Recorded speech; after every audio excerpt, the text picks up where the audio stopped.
मालदार औलाद के तंग दस्त बाप को ज़कात देने का क्या हुक्म नकल किया गया है।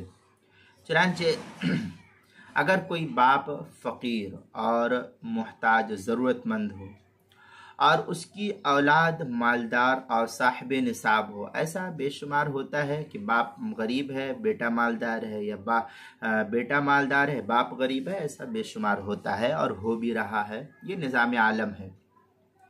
और बेटा जो है, औलाद जो है मालदार साहिब निसाब हो तो ज़कात की मुद से उस शख्स की इमदाद जायज़ है, क्योंकि औलाद की मालदारी की वजह से बाप को मालदार नहीं समझा जाएगा। हाँ, औलाद अपनी ज़कात बाप को नहीं दे सकता, लेकिन अगर दूसरा आदमी उस मालदार बेटे के बाप को ज़कात की रकम देता है, वो मुस्तहिक है, तो उस बाप को लेना जायज़ है।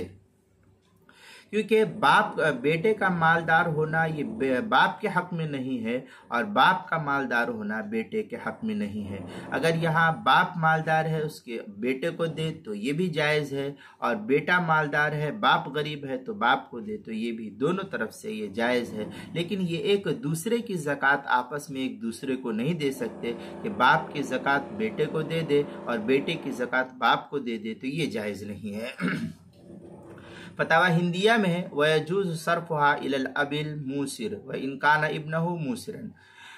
ये फतावा हिंदिया की इबारत है, पहली जिल्द सफ़ा 189। फतावा तातार खानिया जो ज़करिया बुक डिपो देवबंद का हिंदी नुस्खा है उसकी तीसरी जिल्द सफ़ा 210। फतावा शामी में है बिखिलाफ़िल कबीर फ़इन्नहु ला युअद्दु गनियन बिगिनन अबीही वलल अब बिगिना इब्नहु।